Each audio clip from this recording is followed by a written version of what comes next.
Hi, this is Jeff D., the host of the Nonprofits Atheist Podcast.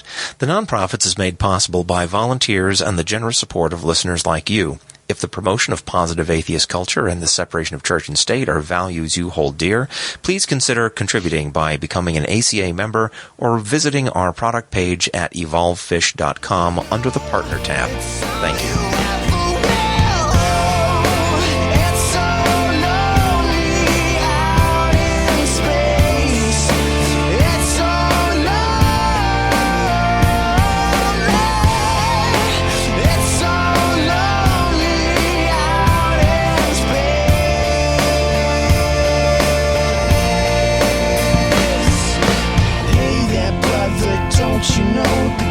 Upstairs left us years ago, so there ain't no fake except the one you make, and there ain't no hell except the shit you take every day. So don't tell me life doesn't hurt, and that you don't need the people cause you've got your church. You gotta take your head out of the sky, because there ain't nothing there but the satellites. And we are the Nonprofits. I'm Denis Loubet, along with Jeff D. and Manda, and we're coming to you live on the 15th of March, 2017, from an alternate universe where there was never any religion. In your universe, this crude program is sponsored by the Atheist Community of Austin, a primitive, non-profit educational organization for the promotion of positive atheism and the separation of church and state. And if you wanted to, you could learn more by calling their archaic voicemail at 512-220-6561 or visit their early website at www.atheist-community.org, whereas in our universe, all knowledge is instantly available through the holographic telepathy. In your universe, this show broadcasts live every first and third Wednesday of each month from 7:30 to 9 Central Time. Of course, here in my universe, dates are largely irrelevant, as we are not slaves to the passage of time, and our quantum avatars can address everyone personally, regardless. There's not even a need for an antiquated chat room, like the one found by following directions at www.nonprofitsradio.com in your universe, since our hive mind partials sync automatically. So assume a receptive state and enjoy the gestalt. Thank you, Dennis. Your goatee is looking very is very nice today. Why is it that the goatee has become my cyberpunk intro? I guess. Well, it's an alternate reality. Yeah. Intro where there's alternate versions of all of us, presumably, right? Mm-hmm. Why is it that the goatee has become the universal symbol for alternate dimensions? That Star Trek episode, Spock was the only one that had whose alternate had a goatee. It's not like they all did. But he wore it the best, that's for sure. But all the Klingons had goatees, so it's like, or at least it seemed that way. In that universe, they didn't have goatees, not a one of them. That's right, they were all nice guys. I don't know. The Klingons were wonderful. Hi, everybody. We're back on our show. Manda, welcome back to the show. Thank you. Amanda's sitting in for Russell, who's got something. But did he say what it was that he was doing? Something. No, he kept it deliberately vague. Okay. All right. Well, we can assume anything we want. Well, let's go ahead and do that then. All right. So here we are. It's the middle of March. Yeah. And we've survived this long. Not bad. Yeah. I guess we're just gonna do a regular old show. Manda's got a segment that she's gonna do in place of Russell's today. I don't know if she will get the echo, but we'll see. Shall we begin with some listener mail? I've got a really big, meaty one that we could start with. Meaty. Could lead to a lot of discussion. All right. A fellow named Jeremy wrote this in and insisted in his email that he originally sent this to us 8 years ago. Wow. Right? In whatever state the show was in at that time. Uh-huh. And that it was apparently brought up but never actually discussed, and so he sent it in again. If he's double dipping, then I'm sure some of our other listeners will inform us. Will point it out. We'll never take another letter from Jeremy ever again. Jeremy writes, I have a Christian friend that I get together with fairly regularly over a few beers to have mild discussions about religion.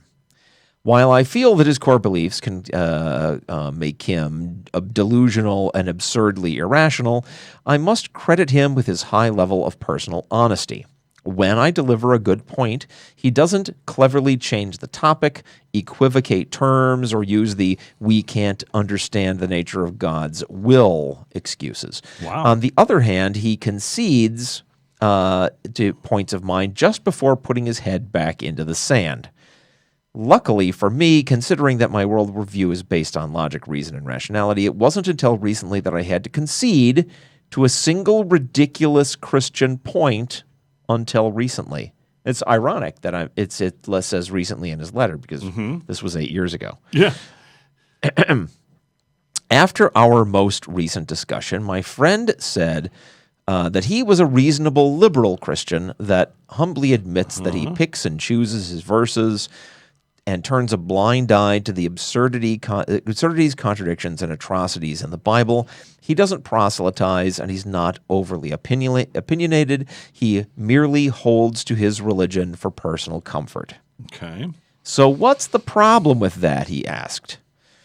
So I launched in with many of the great points that you guys have made about how he's condoning the same book that is used to justify atrocities, explaining how religion feeds the problem of general retardation and degradation of scientific and social progress, and how holding irrational beliefs clouds a person's overall judgment with no additional benefit. And that cannot be achieved through secular means other than the false hope that he'll see his dead cat again someday. Right. I fell off my high horse, however, when he extemporaneously asked, "Then why do you drink beer?"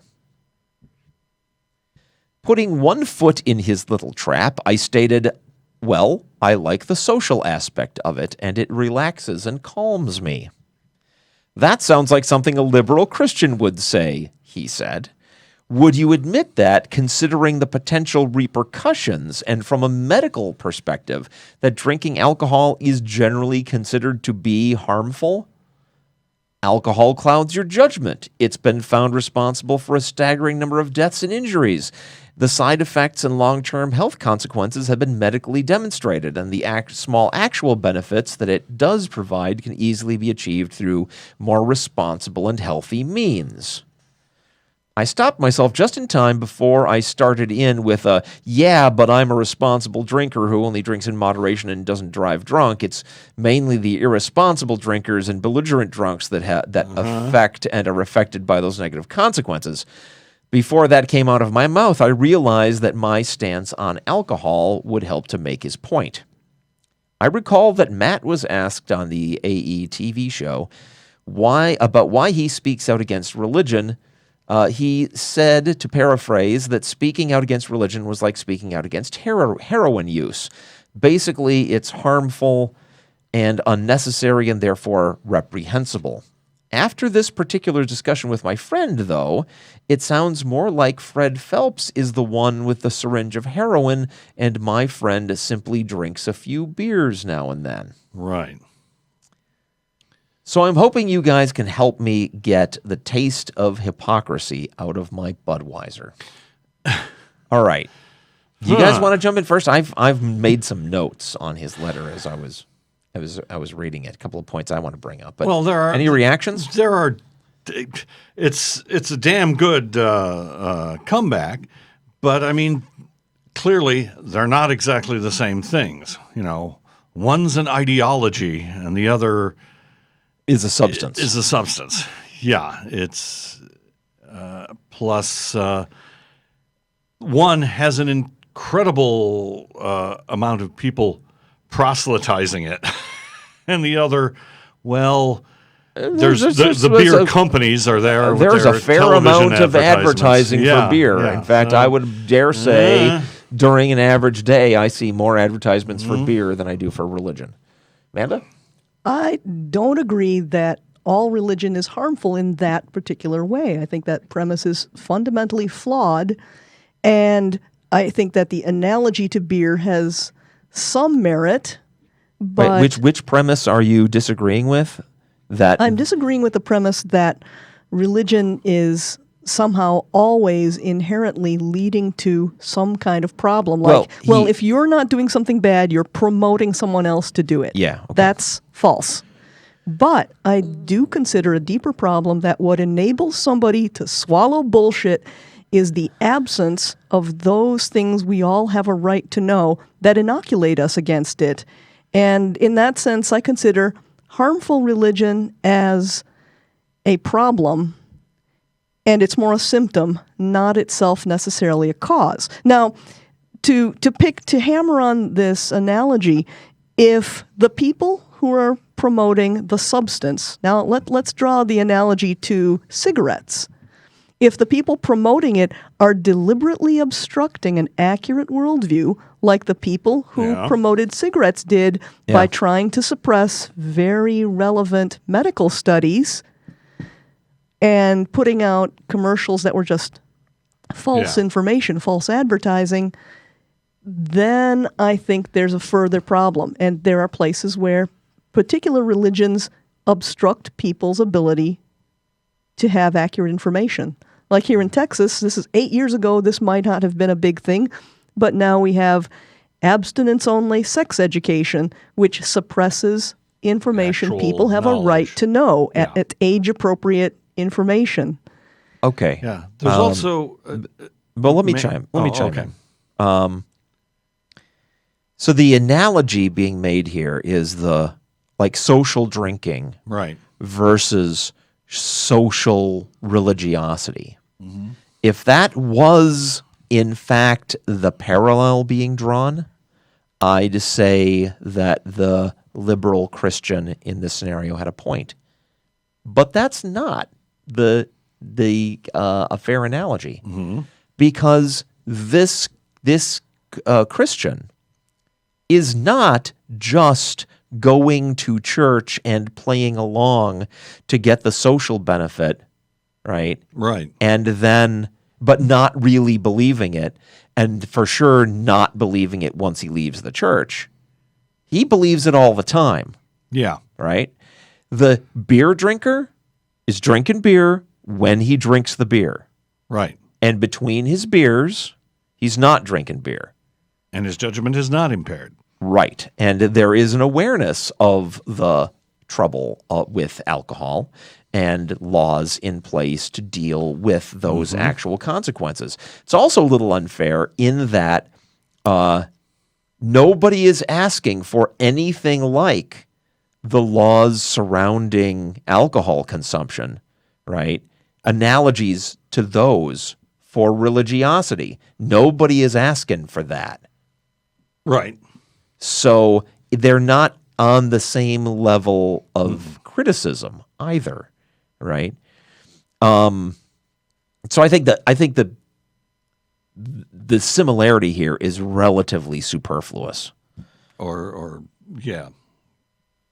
Shallow similarity. Yeah, I mean it's there's vague structural analogies between objecting to all religion and objecting to all alcohol consumption, but I don't think that they're particularly relevant similarities.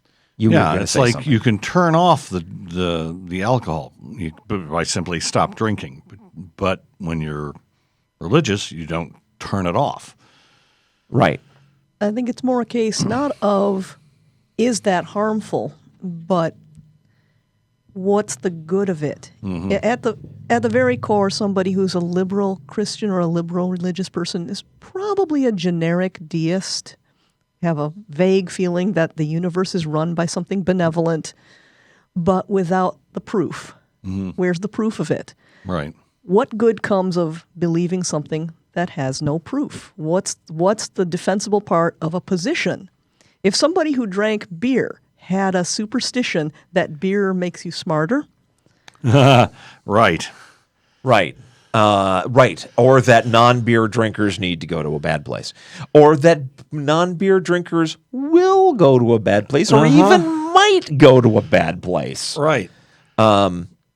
Yeah. And, that Jeremy's point to his friend about religion feeding a problem of general degradation and retardation of scientific and social progress, that is a thing.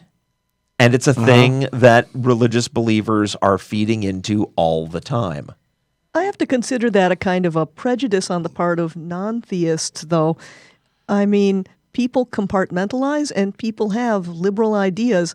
A lot of our major discoveries in physics are made by Jesuit priests. Do you think all people are equally capable of compartmentalizing about such things all the time? Yeah, unfortunately, I think No, we are. I think it's clearly not true because we have tons of trained scientists, like the guys that the Discovery Institute put through college, so that they could get acronyms before their names, who at no point compartmentalized, right? Right. It's not They knew what they were doing. compartmentalizing if you merely learn the words but never believe a word of it, right? If exposing everybody to the actual science meant that everybody took some of that on board, I'd say, yeah, everybody's able to compartmentalize. There are people who can't. There are people whose minds are taken over by religion who at that point are incapable, apparently, of grasping and accepting the science, which means this statement is just true. It's not a prejudice. Now, it may not be universally true, and I'd agree with that, right? I mean, it does look like...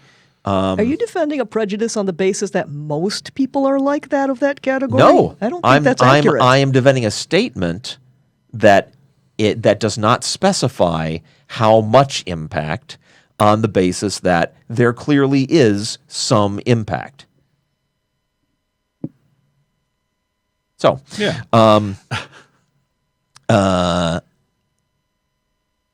So all right, you want to go back and forth about that a little bit? We can. Okay. Wow. All right. So I don't think this analogy is honest at all, because believing some unprovable, irrational things is Right. not the same as having some beer. Right. And doing a thing that is risky occasionally is not the same as doing something believing something that is false all the time. Right. And I think this is true regardless of how deeply they take it. It's certainly more of an immediate problem with the people who take it more seriously. Oh, yeah. But those people who take it less seriously but keep the plate spinning are culpable at a level. That's a good question. When you say liberal Christian, is it somebody who's tithing to a church? Is it somebody who just calls themselves Christian but never attends? We don't have be. those details. He says that the Christian in question says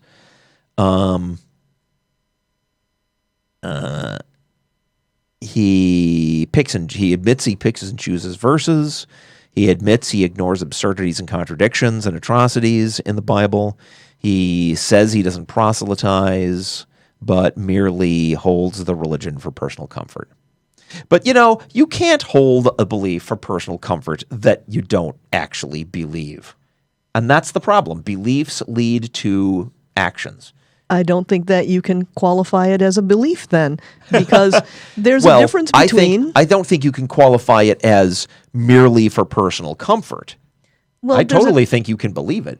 There's a difference between belief with a capital B, where if you were presented with evidence to the contrary, you would still hold to it as a matter of faith. Right. And Blind faith, yeah. And accepting as working theory. That's there are true. lots of Christians who don't necessarily believe that there's a hell, but they have that's agreed to live as if there were a hell. That's as absolutely working true, theory. Manda, but the Christian in this case is of the first kind, Yeah. right? We are told by Jeremy, they have these discussions. The guy even admits the strength of the atheist arguments and then brushes them off and does not allow them to affect his view.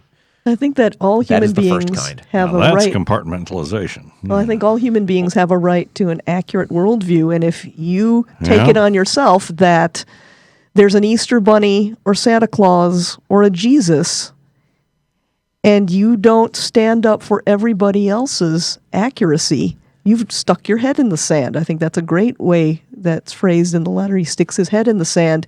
He's dodging a social responsibility Right. for us to have truth. And I have to take exception to Jeremy's statement that this guy, that he's impressed with his high level of personal honesty.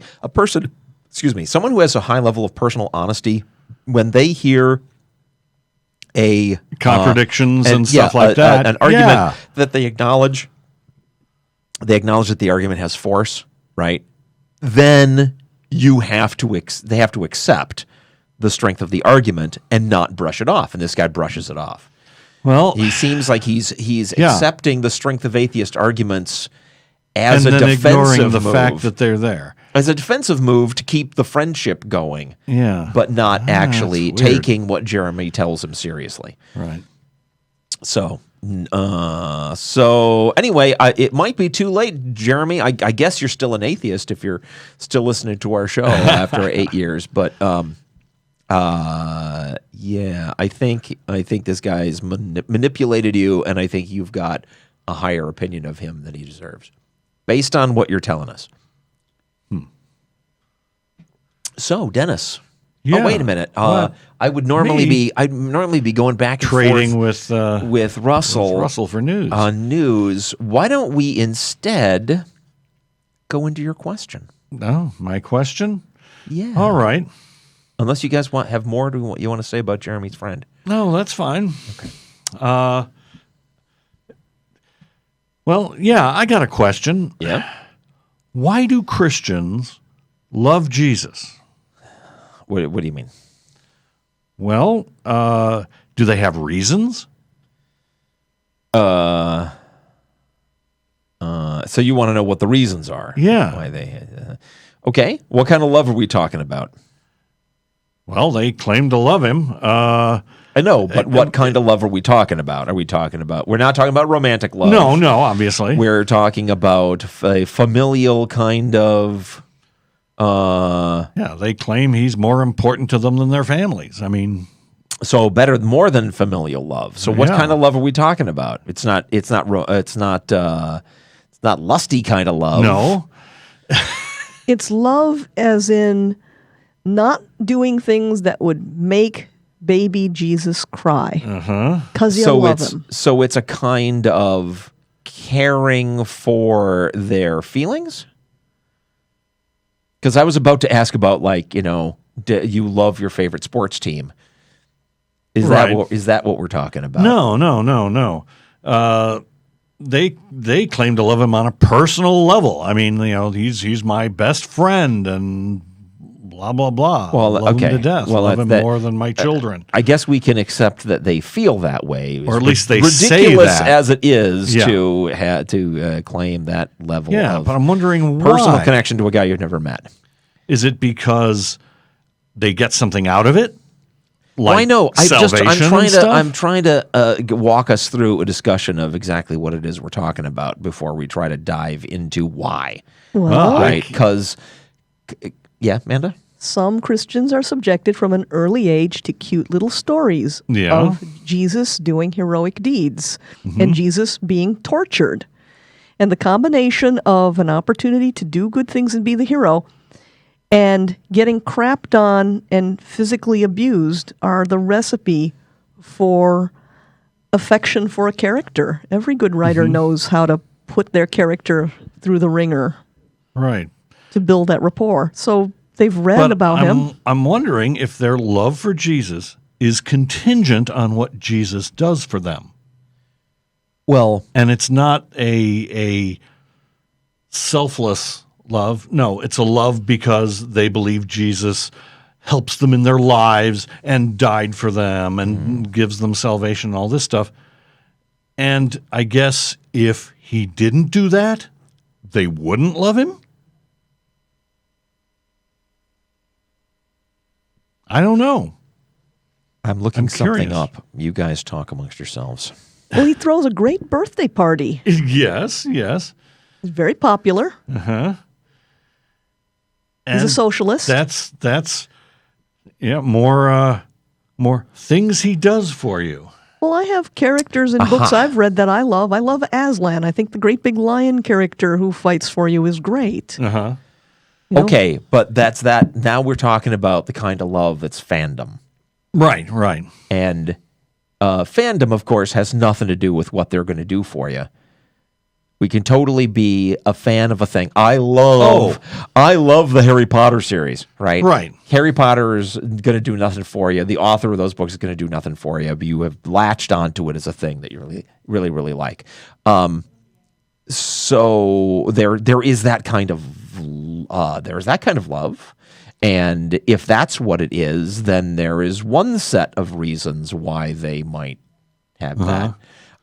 The first thing that popped into my mind when you asked your question is a comedy routine by the Irish comedian Dave Allen, who's talking about when he was a little kid and sent to like the church on his own, and the nun says, "Do you love God?" He says, I don't know. I've never met him. Well, if you don't love God, then you're going to go to a place where you burn and scream and are tortured forever. Oh, I love him. Yeah. Right. Yeah. Which is basically. another kind of thing, which isn't really love, Right. but could be called love, right? And then maybe that's what's going on. Maybe it's. They all love him fear. out of terror. Yeah.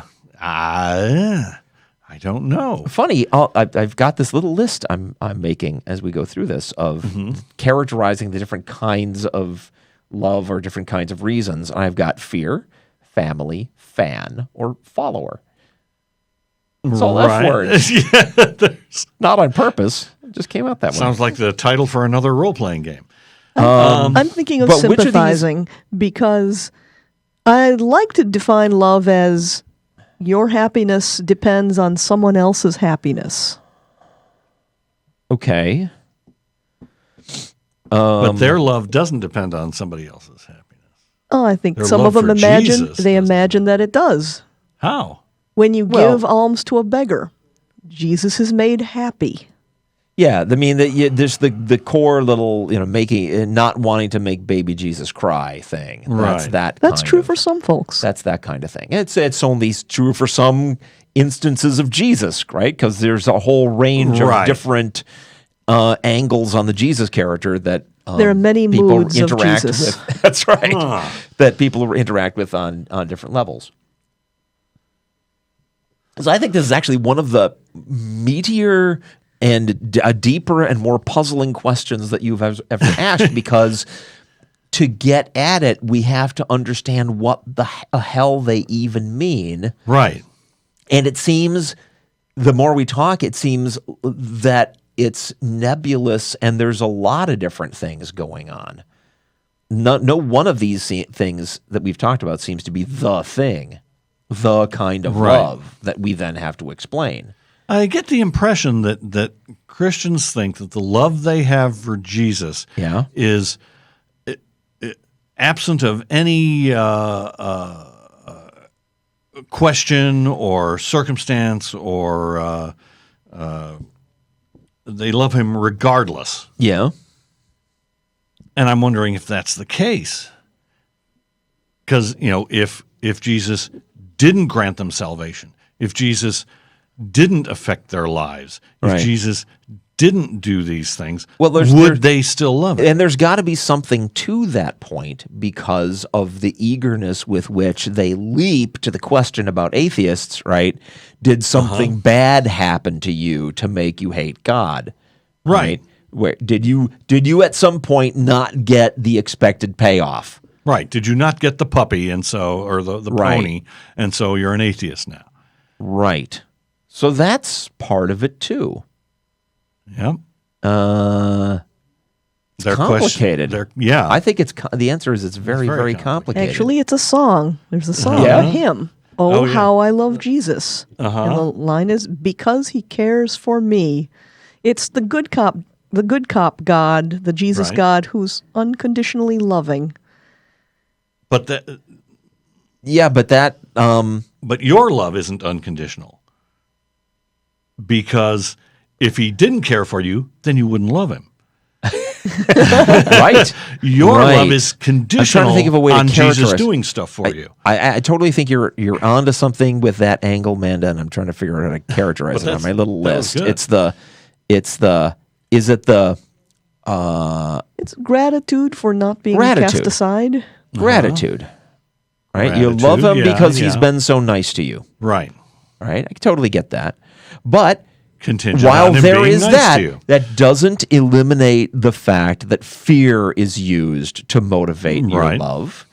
It doesn't eliminate the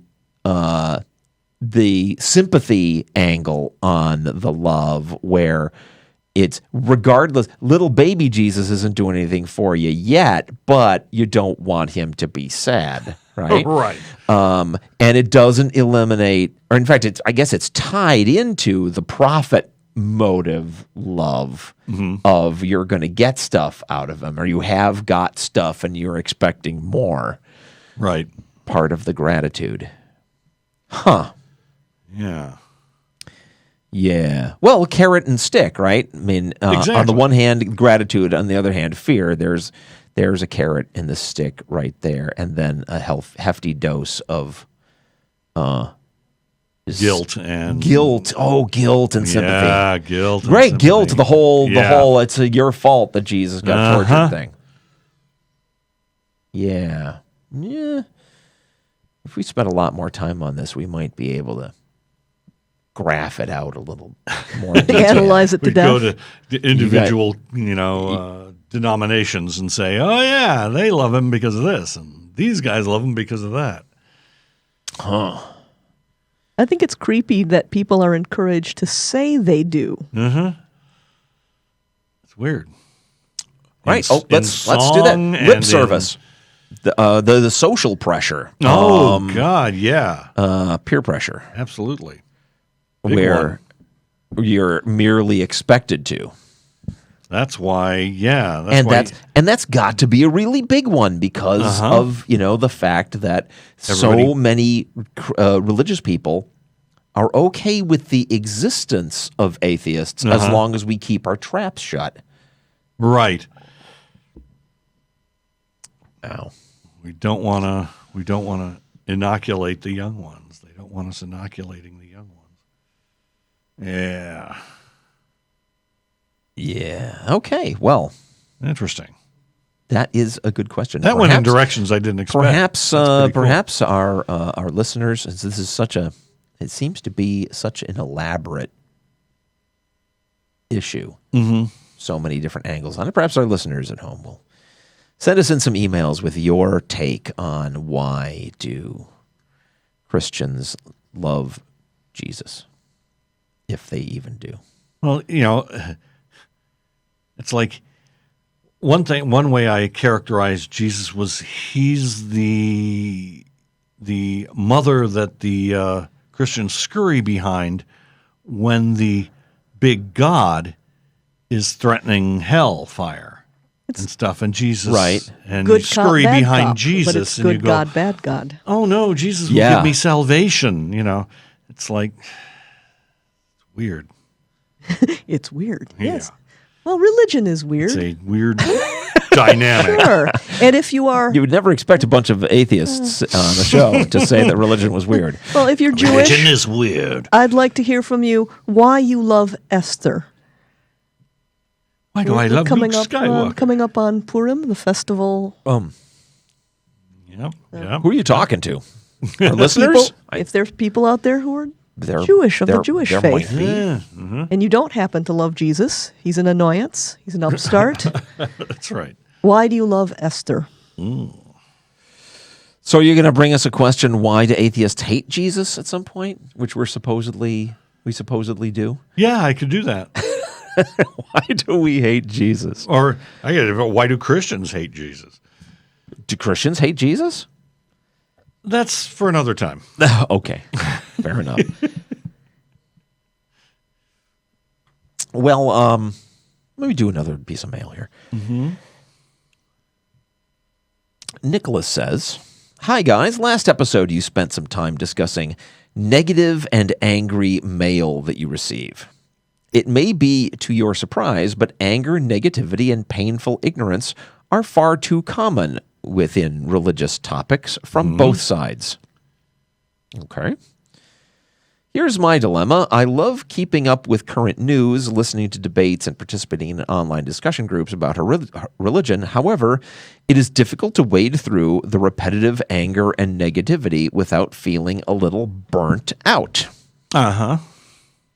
Sure, because Yeah. obviously Christians get mad about the things that we say, and sure. we get mad at them for the way that they don't pay any damn attention.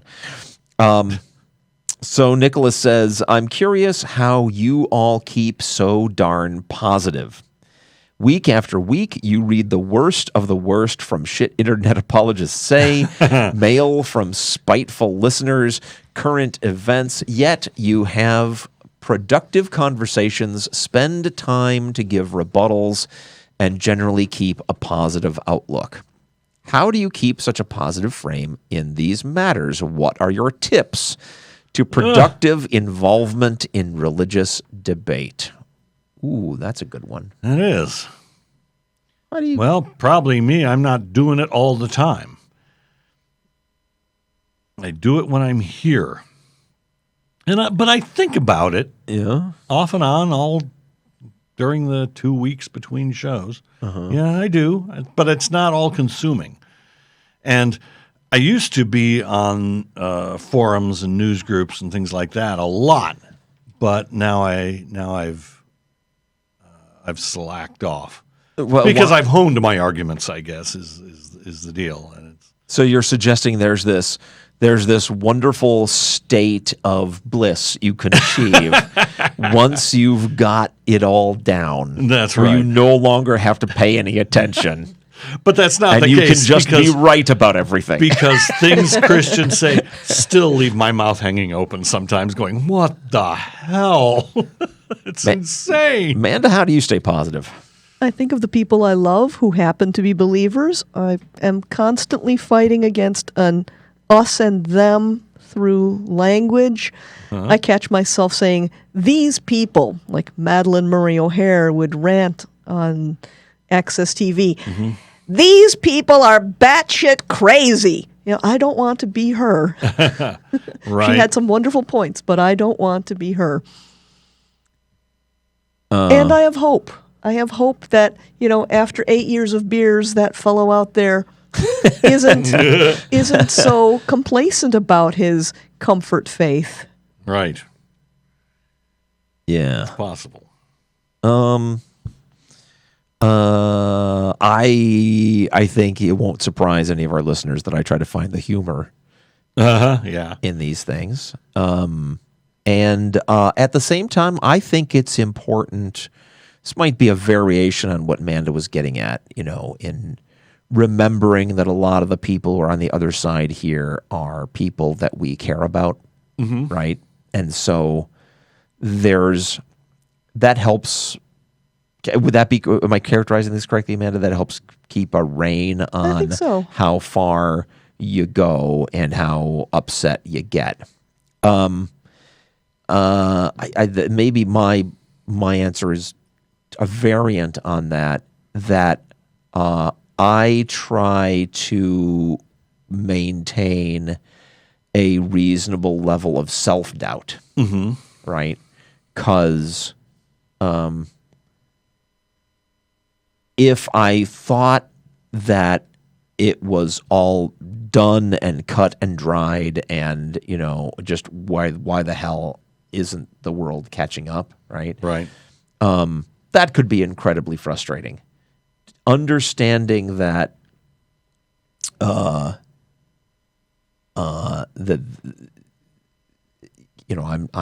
not I don't have all the answers, right? Makes life, an experience of looking for those answers, so it's ongoing rather than done. Right. You're going on the journey. You're not at the destination. Yeah.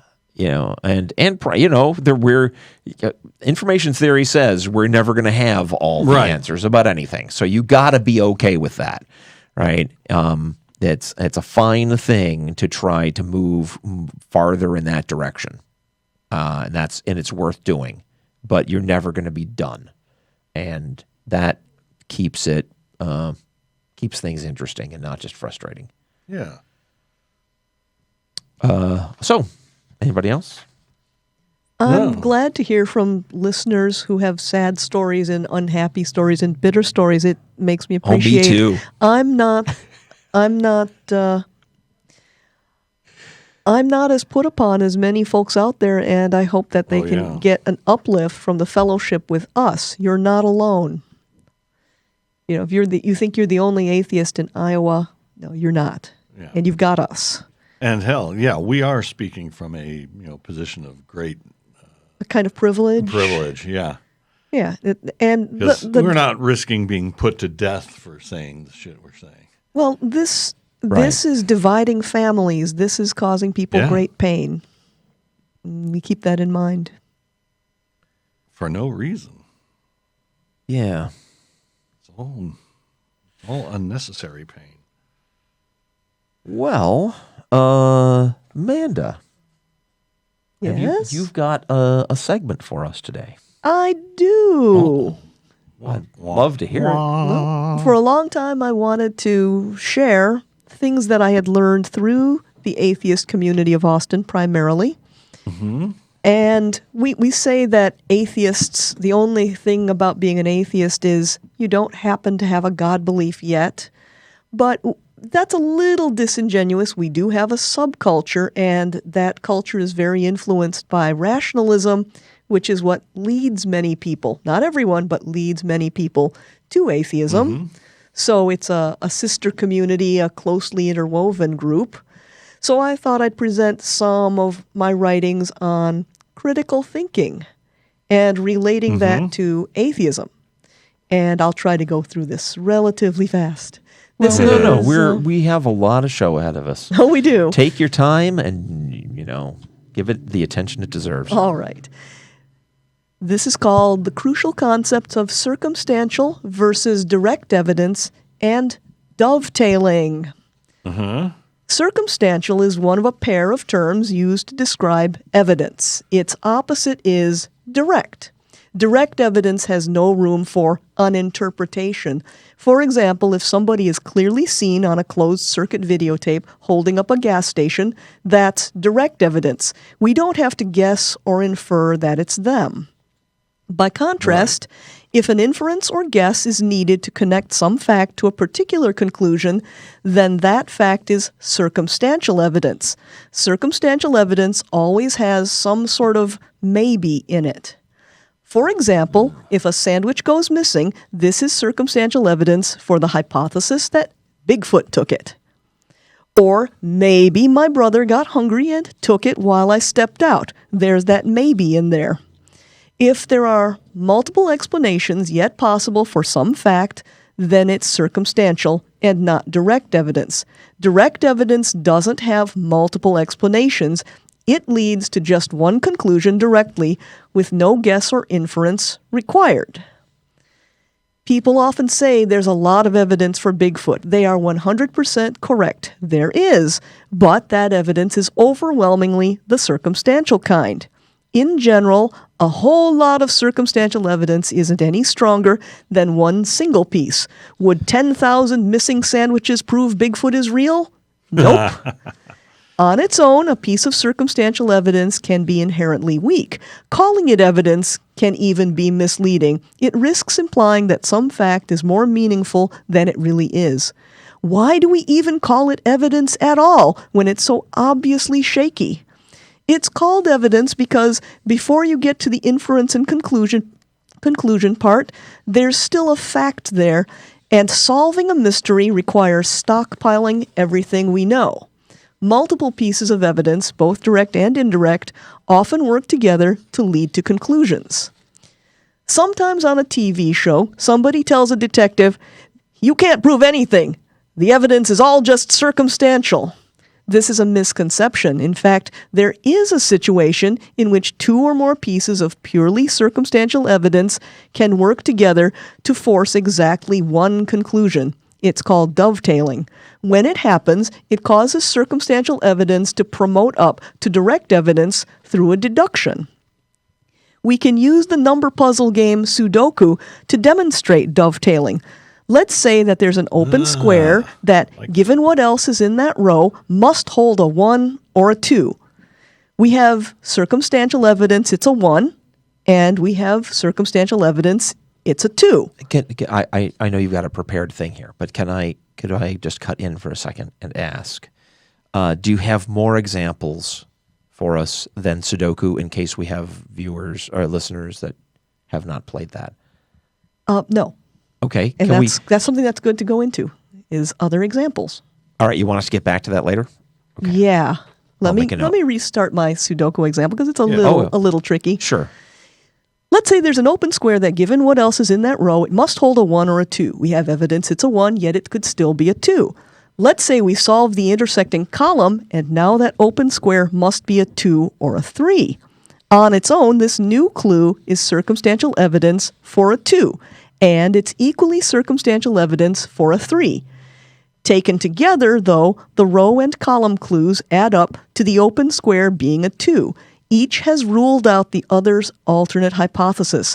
This is an example of purely circumstantial evidence dovetailing, turning into direct evidence when combined. So how does this relate to atheism? Well, it relates to atheism in two big ways. First, we're constantly being presented with circumstantial evidence and expected to accept it as proof. There's usually an anecdote like direct evidence. Yeah. Right? There's usually an anecdote like, we had a really important baseball game coming up. It rained for 8 weekends straight, but then it didn't rain on our game. Or, the doctor said my Aunt Marge's cancer was untreatable, but she prayed, and the cancer spontaneously disappeared. Before we can discuss if the beauty of a sunrise, the complexity of the human eye, Aunt Marge's spontaneous remission are proof of a God, we really need to make sure the person we're speaking to has a clear understanding of what circumstantial evidence is and why it's like using a missing sandwich to prove there's a Bigfoot. The second way circumstantial evidence relates to atheism is that there's a lot of it in science. The theory of the Big Bang involves a lot of circumstantial evidence that became direct evidence through dovetailing. The theory of evolution and natural selection also relies on a lot of circumstantial evidence that dovetailed. The theory of human-influenced climate change does too. The conclusions we have are from physicists or biologists or meteorologists putting it together, and when they did, the other hypotheses were ruled out. Yeah, it's the dovetailing in science is like multiple lines of inquiry all leading to the same conclusion. Yeah. Yeah.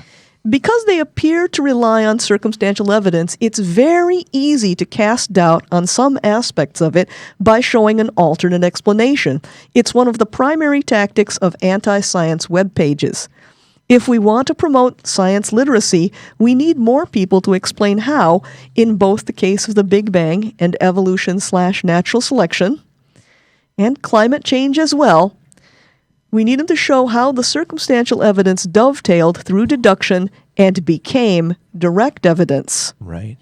Of course, neither the Big Bang nor evolution actually prove that there is no God, but if somebody brings either of them up, it is a big hint that maybe something very important is missing from their critical thinking toolkit. If they don't understand what circumstantial evidence is, they're vulnerable to interpreting anything as a sign from God and being told how they must therefore behave when there's an earthquake or flood. There, that's what I said. Right. Did I get enough examples of dovetailing? I think so. Yeah, okay. The so what is a piece of film footage of Bigfoot? Circumstantial evidence, alternate hypothesis. It's a guy in a suit. I wanna explore this thing because I'm trying to cast myself as the naysayer here, right? And close off all of their arguments. You used as an example of direct evidence, video of a guy robbing a store, right? Yeah. Or it's a gas station. I forget what it was. But here we have video of Bigfoot tromping through the forest, right? Even the video of that guy, until you're able to determine that the character you see in the video really is that guy, that's just circumstantial too, right? It's some human being you see moving through the video robbing the store who fits a certain description, and even that sounds like to turn that into direct evidence, you need multiple lines of circumstantial evidence from within that gleaned from the video that all point to that guy, right? Could very well That's be. why we don't go by, it was a red-haired guy, so, well, this guy's red-haired, so it was him. No, he also had this kind of jacket on, and he was this tall, and this build, and this apparent age, and that's why cops care about all those details, right? Recognized him. Well, some things can become circumstantial evidence because of our technology. Become circumstantial? Yeah. Right. There's the story of With Jesus' the advance miracle. of Photoshop, more stuff is now circumstantial because That's true. it can be faked. Well, but with the turning water into wine, we've had Kool-Aid for years. And if you heard a story of a modern person turning clear liquid into a colored liquid with flavor, you probably would think, well, maybe he's doing it with some Weilers or some lemonade here, Right. or some strawberry Kool-Aid. That's the best. But it wouldn't make people intoxicated, right? Right. But there's a thing called powdered alcohol. Have you ever heard of that? Yep. It's a drink mix that has ethanol bonded into certain kinds of sugar. So it looks just like a powder. And you add this to any drink, and it makes that drink alcoholic. Yow. Right. Now, what's that Christian going to say? I also wanted to nitpick on just one little thing, and unfortunately, it requires the listeners to understand Soduku to get my point. Okay. But you gave an example of there's a cell in the Soduku puzzle, and you determine from your knowledge of the surrounding numbers that has to be either a 2 or a 3, and you said, and the answer, your response to this may be as simple as, "Oh, well, you were speaking generally and not specifically, right?" But you said it was that if it could be a 2 or a 3, then you have equal circumstantial evidence that it could be either a 2 or a 3. Mm-hmm. But in Soduku, there are the whole block is 9 characters across. Right. And you can get situations where, well, in this cell, any of these 3, in this block, any of these 3 cells could be a 3. But in the next block over, there's only 1 cell that could be a 3 in that row. Uh-huh.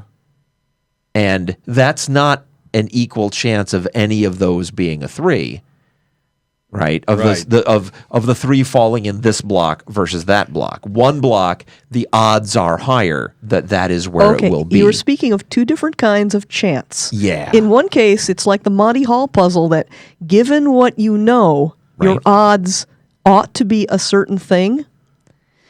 But in the other example, the odds are what it actually is. Those are 2 different things. I'm speaking only of if you were forced to make a choice, then the rationalist way to look at it is there's a 50-50 chance. If you only had that one clue, you consider it as if there was only a 50-50 chance. Given the rest of the puzzle, there might actually be only a 10% chance for one of them and a 90% chance for the other. And thank you. You've addressed my nitpick, because you're right. If it's just one cell, and it could be this or it could be that, obviously it's 50-50. Right. This is what atheists think about all the time. If you have additional information, it could affect the weight of that odds, and you can because of other things you know. You could use Minesweeper as an example of this.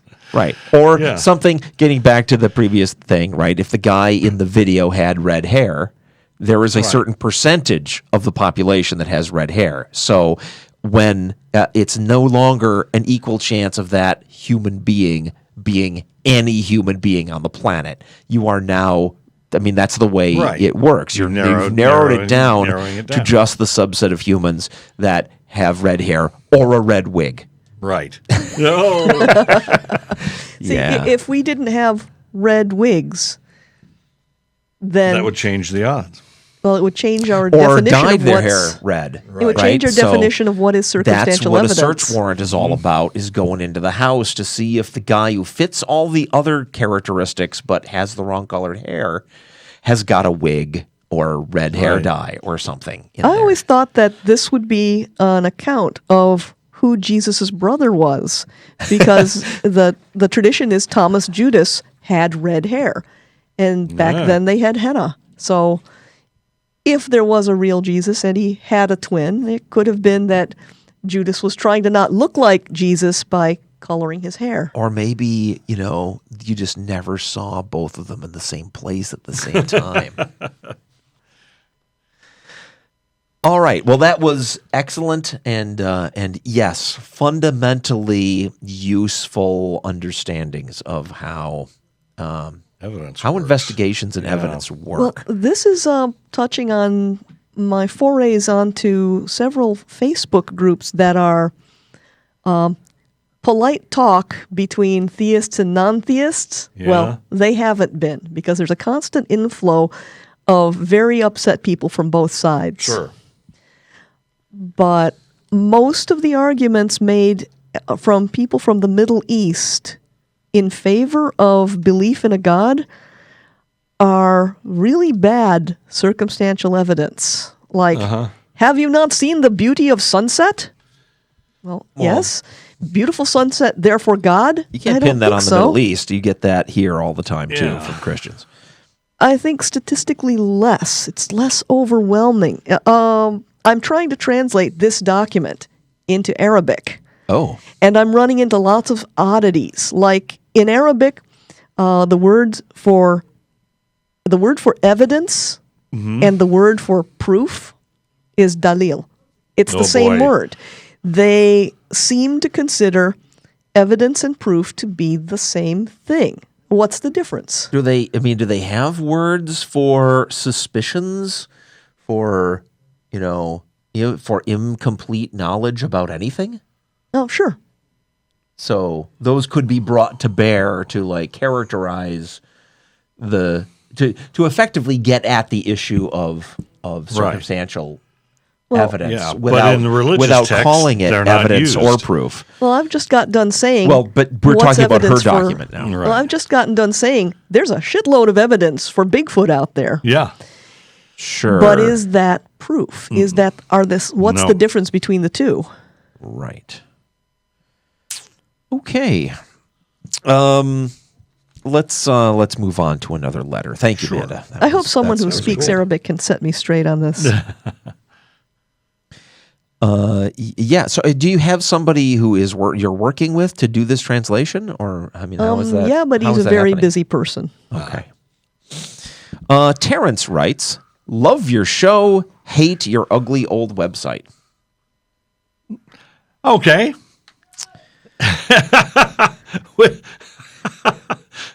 That's not his whole letter. No. I had an argument with someone recently about the definition of atheism. She was of the opinion that atheist, agnostic, and religious meant no God, maybe God, and yes God. Oh. Okay, so it's this old thing, right? Yeah. We haven't done this Yeah. in a while. Sure, let's hit it again. I was eventually able to clumsily explain the difference between knowledge and belief, and I'm curious as to whether you guys have a quicker way. And then I guess he lays out his way. An atheist lacks knowledge. A theist has belief. An agnostic lacks knowledge, and a blank has knowledge. The word you're looking for, Terrence, is a Gnostic. Mm-hmm. I know it's not commonly used, but that is the Gnostic. Yeah, when you're the divisions are agnostic theist and Gnostic theist, Right. and agnostic atheist and Gnostic atheist. And Yeah. I don't want to put this out there like everybody in the world is on board with what I'm saying here, right. but this is, in my opinion, the most useful way to break this down. There are four kinds of things. Well, there's two axes. You believe or you don't believe, Right. and you claim to know, or you don't claim to know. Right. You got to say claim to know, because people somewhere in those four areas. You got to say claim to know, because somebody who says they know, just because they say they know doesn't mean they Doesn't do. mean they right? actually do. All you Right. can really talk about is what they think. Yeah, it's really not knowledge; it's certainty. I guess the confusion comes in. The confusion comes in because the word agnostic was coined by Thomas Huxley years ago, and it shouldn't be ambiguous because he went on big lecture tours to explain this one concept. He was very popular in his day. Unfortunately, the word was also taken up in the Anglican Church, and from the Anglican Church, the word agnostic was rewritten to mean someone who doesn't know that God exists, but could still have a belief. Yeah.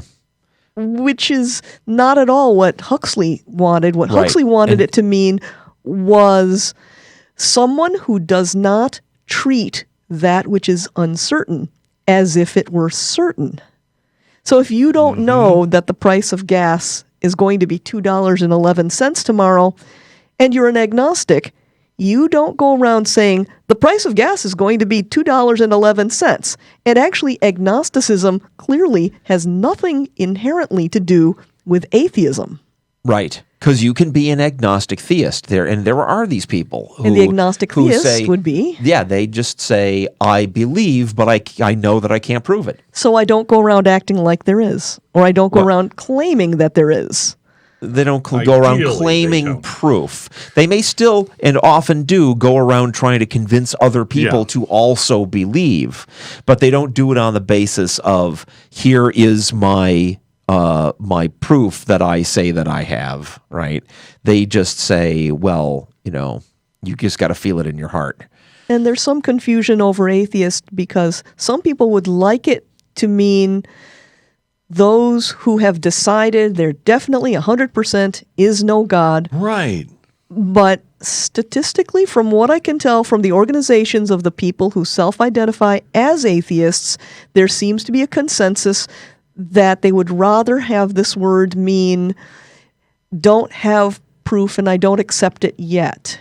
So they actually want to take the position of a bit of open-mindedness. Yeah, I personally struggle with that. I don't like to put in the word yet because that implies that I'm on a path that will end there, right? And True. and I'm not willing to grant that. I don't believe because I have no reason to believe. Right. You come with me to a reason That's with a compelling argument why I should believe, and I'll take a look. I remember back, decades ago when I first encountered the word agnostic. It was explained to me, which I've had to get over this and get rid of this assumption that an agnostic was someone who believed that it was impossible to know. That's also the Anglican definition. That's what I thought. That's what I still think. That's the British They have some weird church definition. idea that it's able to know. Yeah. Which is that seems like a strange thing for a church to get behind because they would. I guess they weren't. Now, I guess from today's perspective, I'm used to religionists desperately trying to get atheists to be agnostics instead, right? Because that puts in their mind an agnostic is this person who we can get them right. Yeah. They're fair game, but. I guess the Anglican Church was against agnostics because they wouldn't want people going around saying it's impossible to know. Is my guess. I don't know. Is that how it was, Manda? Do you know? I don't know. Okay. Well, you're agnostic about that then. All right.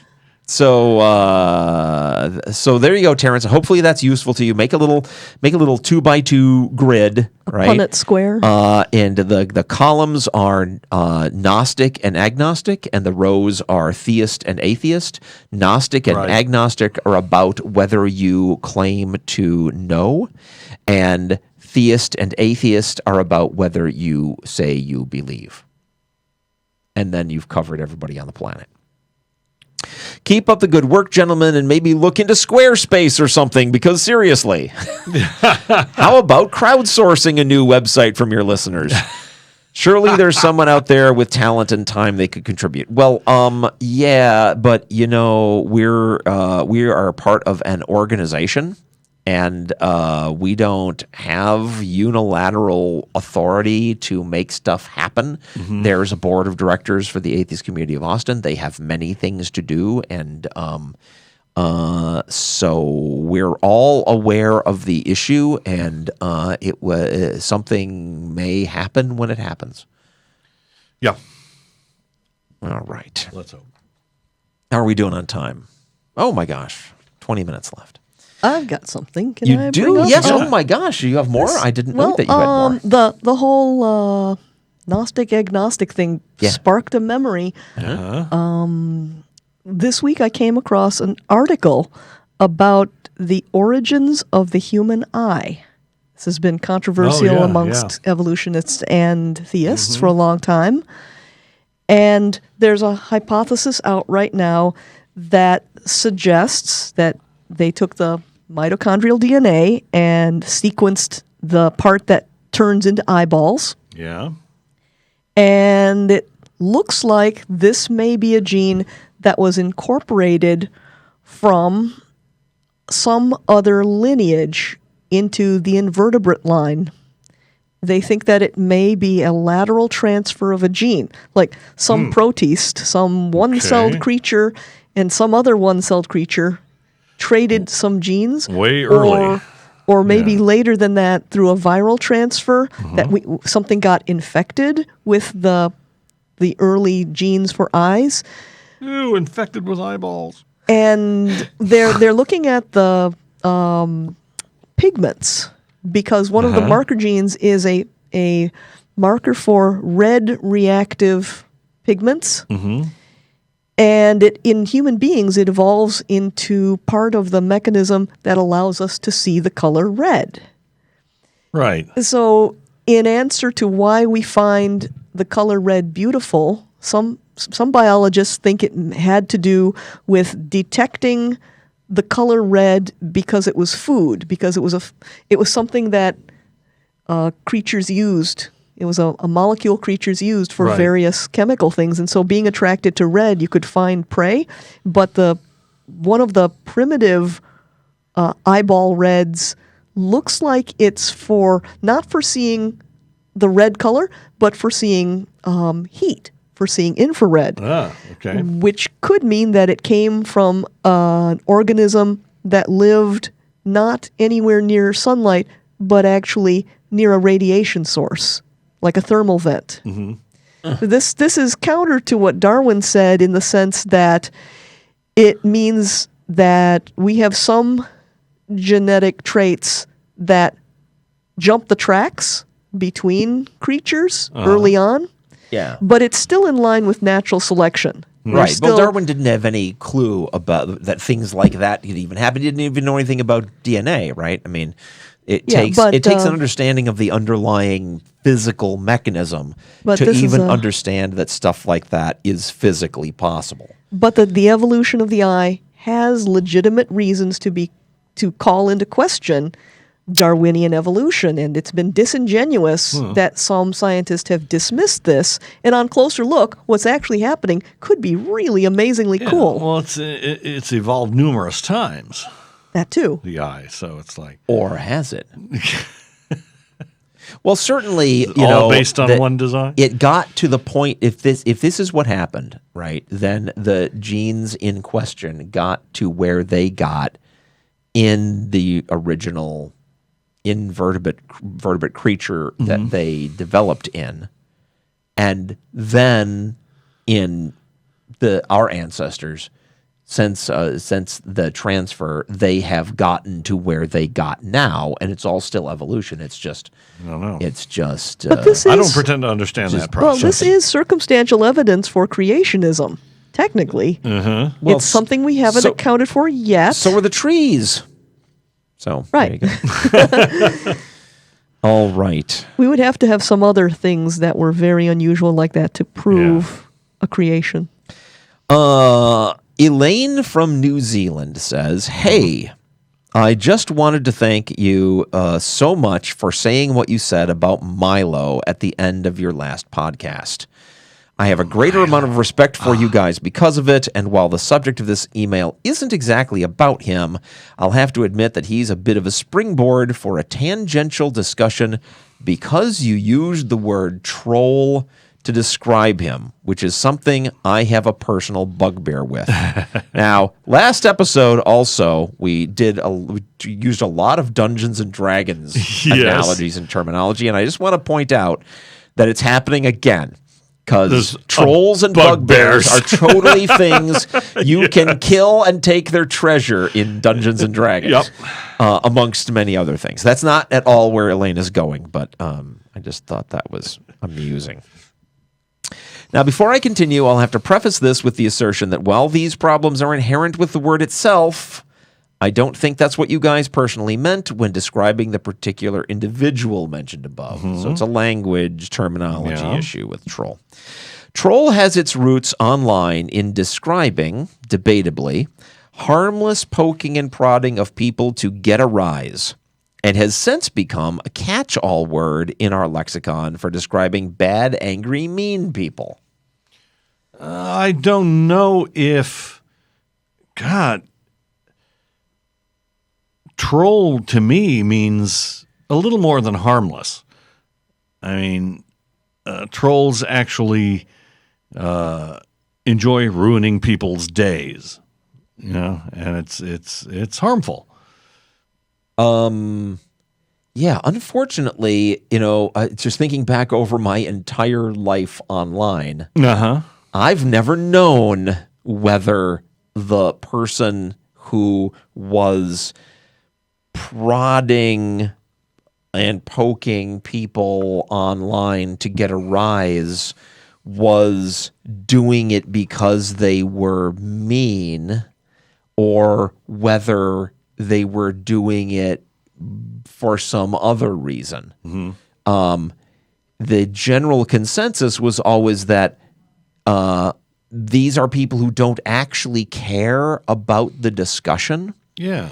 They're people who enjoy the drama, and so when they find that there's a controversial view that they can display, that'll get people going, and they're counterproductive because they don't actually care about the discussion, and talking with them will not move the discussion. Will not move the conversation forward.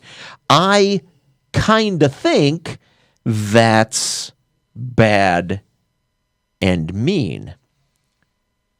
At least mean in the sense of lacking any basic human decency. Right. If not angry mean. Maybe trolls have evolved. Well, they did used to always live under the bridge, and now they've got these computers. Yeah. They started out as harmless guys to derail arguments, but and have transformed into something a lot more nasty. You know, Well, there's and it's professional trolls. very recent. Oh, yeah. You know, there's professional trolls, don't you? Yeah. People who They make disrupt money. And- productive conversations by introducing things that they know are going to hot buttons. and- hot button issues that are Yeah. going to get And people it's very politically angry. relevant now, Yeah. right? Because everybody knows. I think everybody knows, though not everybody is willing to recognize the same amount of this influence in every context. Right. Because some people just have fallen for it and they don't want to acknowledge that that's what happened. But politically, it has now become a thing to divide your political opponents by finding things that can be controversial within a group and fanning that, Yeah. right? And it's we all know what we're talking about here, right? From the last Right. election, and it's still going on. So anyway, we haven't really let Elaine make her case yet, but Yeah. we're nitpicking, but trying to make sure we're trying to find out if we're still on the same page. She goes on. By its popular usage, the word troll is a word that is way too vague in its definition, and in my opinion, is far too kind for the people it's usually used against. That may be true.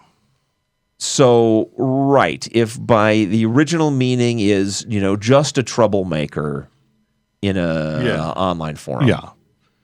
In a I agree. In a harmless sense. I agree. There is it's turned into an active tactic, which is more dangerous. I'd agree with that. Because it hasn't really distanced itself from its original usage. It's especially lenient on folks like Milo who do everything they can to make real people hurt in truly disgusting ways. Yep.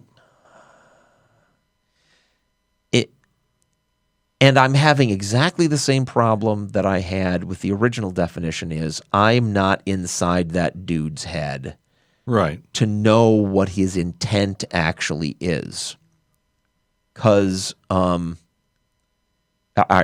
you guys? I mean, am I being too lenient by saying I don't know what his intent actually is? I mean, in talking about him in the last episode, the only thing I know for sure is he makes money by pissing people off. Right. Right? Which is enough. I don't even care what his intent was. Obviously, there is a lack of an intent not to do that, which is something. Generally, when you're maintaining a public forum or a board, Yeah. you usually have guidelines that list. It's very typical to list a couple of topics that are going to be known heated topics. And usually, not always, the moderator warns folks, you may be doing this innocently, but I'm sorry, for the sake of the sanity of the other people here, if you bring these things up, you will be considered a troll. Mm-hmm. Right. So you can be a troll. You can be judged a troll by your actions when you didn't intend to. So that can happen too. Right. But now when you use the word, are you talking about the pissing people off or the just pissing people off? Or are you talking about pissing people off with a goal in mind of dividing the group that you're talking to? Or are you talking about the pissing people off and totally not caring about the discussion, but just getting your jollies from pissing people off? Yeah. I judge Or by maybe whether that was or only two not things. it starts a flame war, to use another online term. Yeah. If it doesn't start a flame war, it probably wasn't necessarily trolling. It's just somebody saying something ugly. Well, that would suggest that unsuccessful trolling isn't trolling, because successful trolling results in a flame war. You know, a troll got on the board the other day and he said, "Have a nice day," and he was very mad because nobody responded. You remember our days on Usenet, Dennis. I mean, a lot of the times the only flames that came out of that were ours directed at them. Oh, sure. Right? Yeah. Okay, let Elaine go on. What people call trolls these days are more accurately described as social terrorists, because the intent good word. a lot of the time is to strike fear into the hearts of people they see as their enemies, when there isn't an actual pathway to direct physical harm that they can take. Oh, I very much disagree with that. I'm concerned about the intent thing, which is really hard to prove. Yeah. Right. It's, you can look. I think that many of Milo's fans clearly have that intent. Yeah. That they're supporting that dude because they like what the results are of him opening his mouth. But you still don't know exactly what he's doing it for. He might only be noticing that, hey, my income goes up when I anger people, so I'll do that. Right. We know for a fact that there are people who came up with fake news and disseminated it without having any political motivation. I don't think this is hard to being figure driven out. by any intent other than it drives hits on their site and they make money. Right. Does or does not Milo say something and then say the complete opposite, and then a little while later say the complete opposite again? Yes. Sure, but that's talking about behavior, which I think is totally enough, right? So I think in this case it's probably there's something to be gotten out of it. I'm sure Elaine is absolutely right about some people, but how do we know who those people are? It's the same stupid problem people who goad people into suicide. Same stupid problem we faced with George W. Bush and we're facing now with Trump. Yeah. Right? Are they idiots or are they posing as idiots for political gain? You can't tell. You can't tell, right. And huge amounts of energy is wasted trying to figure it out when the issue is the behavior and the need to respond to the behavior. Wow, if only our dimension had people called psychologists and psychiatrists and analysts. Yeah, but if we invented that, we would have people whose job it was to understand human nature and be able to tell us reasonable guesses on these subjects. Yeah. No, I think those folks have weighed in, and we know what's going on. Read those articles. I am dubious because you don't know the motivation of the individual analyst, and it's not like we have the entire community of like with the scientific community. You don't go by what an individual scientist says. You go by those of us who are outsiders, who aren't doing the science ourselves, right? We don't go by what our favorite individual scientist says, or certainly not one who says a thing that we like hearing. You go by where the consensus of the scientific community is. Is there a consensus of the psychological community on Trump? We got some pretty damning group condemnations from those organizations before the election. I have explained the reasons and the extent of my skepticism on this, and I'm totally aware if that consensus is out there, then I've just missed it, and I'll look for it. But I think the consensus isn't that answering that question isn't terribly relevant. Because the fact is, you got to deal with the dude, whether it's Milo or Trump or was George W. or whatever, right? You got to deal with what they are doing, and the diagnosis is not terribly useful, in my opinion. Anyway, I don't mean to be really critical of Elaine. She clearly cares about this issue. Let her go on.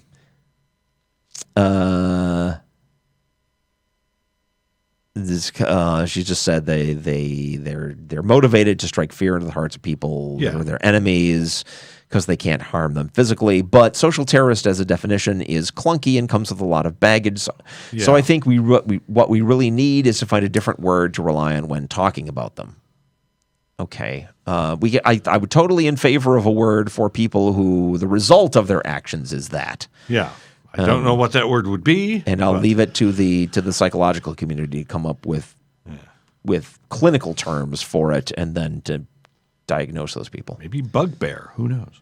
Another area that the word troll lets us down is because a common pretext of the word troll is the idea that these people don't mean what they say or aren't on some level sincere about what they're expressing. Right, yeah, that's the original understanding that I had of it. Yeah, and that's totally carried. They don't really believe it.